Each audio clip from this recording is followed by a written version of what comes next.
I recently sailed on a Royal Caribbean cruise and I stayed in a suite cabin that costs more than a standard balcony cabin, but it's not what you'd expect when you hear the word suite.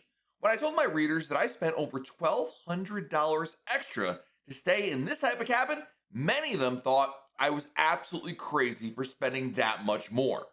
Royal Caribbean's cabins come in many configurations, and there are pros and cons to each. You can find great value with an inside cabin, look for the perks of a suite, or find comfort in a balcony. Everybody picks rooms for different reasons. The junior suites on Royal Caribbean fall into a blend of both balcony and suite, and it's difficult to make a general rule why you might pick it over a balcony cabin.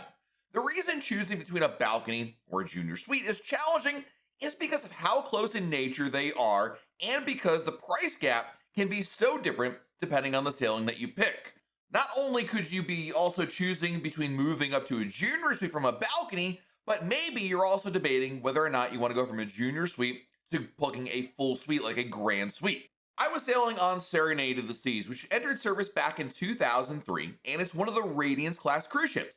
She's a smaller vessel accommodating 2,476 guests and 832 crew members, but don't let her size fool you.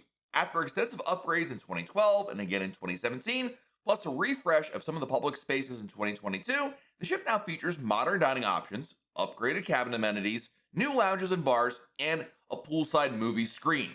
For my Serenade of the Seas 7-night cruise to Canada and New England, I decided to book a junior suite and spent right around $1,200 more to move up to a junior suite, and I think it was totally worth it, although a lot of people really took umbrage with the idea that I spent that much more.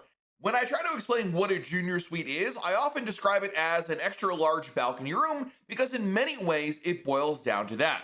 Most balcony cabins on Serenade of the Seas will have 179 square feet of living space and 41 square foot balcony. The junior suite comes in at 300 square feet with a 65 square foot balcony. That's not quite double, but it's close to it. If you're sharing the cabin with one other person, the junior suite can feel palatial in terms of how much extra space you have to walk around. It's noticeable when you try to get around the other person without having to shimmy or slip by them. I think a lot of people that book junior suites love the bathroom configuration as well because you get a full-size bathtub instead of the standard shower. And then, of course, the balcony itself is also larger, and if you're planning on spending a lot of time on your balcony, there's a good reason to move up to a junior suite. Having not just chairs but a lounger makes it feel like a spot you would want to spend time in, and there's enough room on the balcony that it feels like a big space. One other difference with the junior suite is that there's a walk-in closet. On Royal Caribbean's older ships that don't have as much storage space as newer ships, it's so nice having plenty of closet space and places to put all your stuff. And like all cabins, you'll get a mini fridge, safe, vanity seating area, and storage space. So what do you really get for staying in a junior suite? You get an extra point per night in Crown and Anchor Society, priority boarding, dinner at Coastal Kitchen on Oasis and Quantum class ships, tea and coffee making facilities, a bathtub, and a walk-in closet. When I first got into my junior suite on Serenade of the Seas, I was immediately struck by the width of the room. If you've ever been in a junior suite, you'll immediately notice how much bigger it is. The room isn't actually that much longer, but it's certainly wider. There's more space to walk moving past the bed, and there's a sofa, table, and a chair with ottoman. I really love this chair in the ottoman, much more than I thought I would, and it was the perfect spot to get work done while being comfortable. I also found the shower to be much more enjoyable because it's not the usual space tube shower. I'm sure those that prefer having a tub will find that even more important. Then there's the balcony, and I find I spend so much more time on my balcony when it's not very hot outside. Being that I was on an October cruise to Canada, heat was certainly not an issue, and I loved having all that extra room with the balcony, not because I was really felt crowded or anything like that. I was actually in this room by myself, but I just liked having all that extra space. It just made it easier to walk around there. Now, I had stayed in a 2-bedroom panoramic ocean view suite on Serenade of the Seas last year when I went to Alaska, and it lacked a balcony in favor of windows. In retrospect, I much prefer the balcony now because I liked having the fresh air, sound of the ocean, and being able to peek my head around the balcony railing to see what's coming up. Doesn't sound like a lot, but when you're actually there, it made a difference. Now, of course, I would be remiss if I didn't talk about the fact that it's not really a suite. What that means is There's no suite lounge access or concierge host benefits.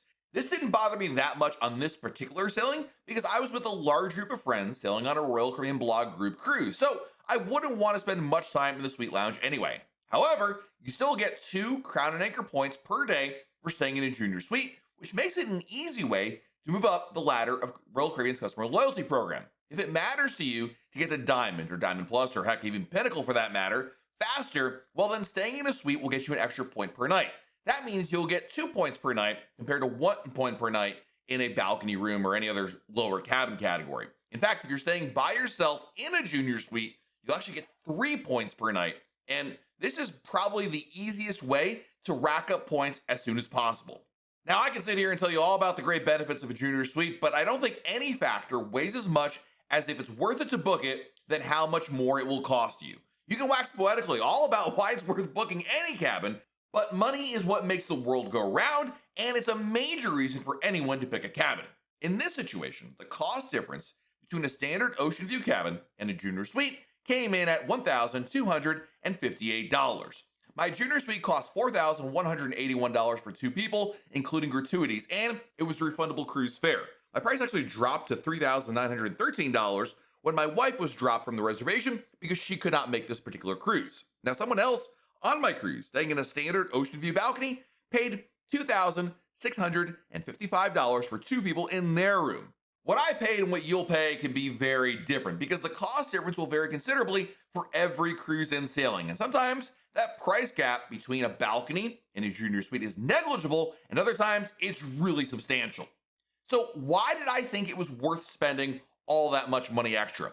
Ultimately, I valued the space it provided, and because at the time of booking, I thought it would be a cruise for just me and my wife, and why not splurge for a little bit more to get a bigger room? I'll spend extra when my kids cruise with us, but I have a tendency to assume if it's just me and my wife, that we don't need a lot of space.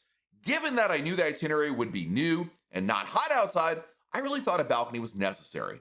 Having a larger balcony was equally interesting to me. Now, Alaska and New England aren't quite the same thing by any stretch of the imagination, but there is a larger emphasis, I think, when you're able to go out and see things that are around you, like the natural beauty. And certainly you can make the argument that there's just natural beauty everywhere that you go on a cruise to, whether it's the Caribbean, Europe, Alaska, or New England.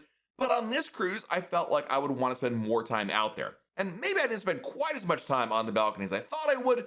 Nonetheless, I really just enjoyed having all that extra space. The more I thought about it, the more I felt a junior suite was an affordable splurge. I certainly could have saved the money and used it towards something else, but I wanted to treat my wife to something bigger than a balcony without going up to a suite. Having returned from my cruise, I really started to think, was the junior suite worth it? Now, depending on your sailing, the price difference will vary considerably. The extra space, double Crown and Anchor Society points, and tub and shower are nice perks to have. I really enjoyed them. Just like any larger cabin, when you get on board and have the extra space, you'll likely forget about the bill you paid a few months earlier. The primary decision for most, of course, is cost, and the difference can be just a few $100s or up to thousands of dollars extra. The decision can be more worthwhile to move to a junior suite if you have more than 2 people in the cabin. This is when that extra space can really come in handy. It can also be worth it to book a junior suite if you're chasing Crown and Anchor points. Getting an extra point per night makes it easier to get to the higher tiers faster. I found that the cabin was absolutely a great spot for me, and the fact that I had it to myself was incredible, but even if my wife was with me on this cruise, I still feel like we would have had plenty of space. And I say that because we've stayed in junior suites on other ships in the past, and what's great about this is really that extra space that you get there. The biggest issue with not having a full suite, like a grand suite or higher, is that you don't get to take advantage of what the suite benefits offer you. Now, on a non-Oasis or Quantum class ship like Serenade, this was less of an issue because Coastal Kitchen is not on this ship. For a lot of people that go on the bigger ships and want to go to Coastal Kitchen, which is the suites-only restaurant that serves like a combination of Californian and Mediterranean fare, it can make a bigger difference if you have access to this restaurant, is that it's kind of a special place to go for suite guests. Now, junior suite guests get to go there for dinner, but not breakfast and lunch. But when talking to a lot of people who stay in suites, they make it a big deal that they get to go into Coastal Kitchen.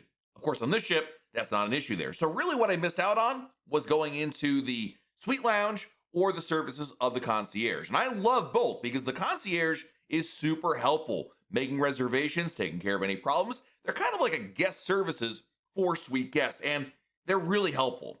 In addition to that, getting access to the suite lounge is also important because they also have free alcoholic beverages every evening. And if you don't have a drink package, this can really help subsidize, so to speak, your drinking habits on board the ship and maybe avoid having to buy a drink package altogether, especially if you have diamond drinks and now you have your suite lounge access. You get a lot of drinks per day that you can work in there. The other issue with the junior suite is it rarely looks like a suite. What do I mean by that? Well, when you say in a bigger suite, like a grand suite or a owner's suite, it feels like a suite. You can see the furnishings and the aesthetics of the cabin look more suite-like, if that makes sense. When you see in your junior suite, it really just looks like a bigger balcony room. Now, maybe this is all about expectations, but again, a lot of people can maybe get confused by the fact that it has the word suite in it, but it's not actually a full suite. And that's why it can be a little controversial, especially when you're paying so much extra for it.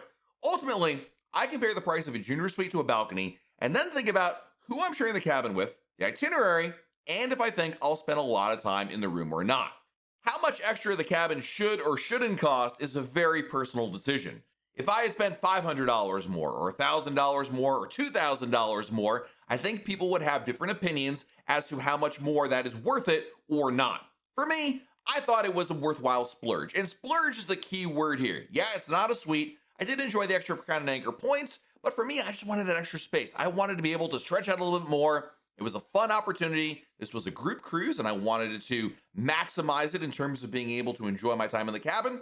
And honestly, I have no regrets staying in this type of cabin. When I book cabins on cruises, I stay in all sorts of rooms. Sometimes I'm in a suite, sometimes I'm in a balcony, sometimes I'm in an inside room. It just depends on where the price is, how I feel at the time of booking, and of course, who's sailing with me. Let me know in the comments below, what are your thoughts on a junior suite? Is it worthwhile? Do you think it's worth spending extra for? And let's make this easy, a little game here. If you're on a 7-night cruise, how much more total would you spend for a junior suite over a balcony? I'm looking forward to seeing your numbers there. And by the way, if you're debating all of this, you're going to see lots of different values in the comments. That kind of exemplifies what I'm talking about. Everybody has different value propositions. While you're down below our video, hit the like button, subscribe to our channel, and turn on notifications. That way, YouTube lets you know we have a brand new video to share. This has been Matt from RoyalCaribbeanBlog.com, and we'll talk again real soon.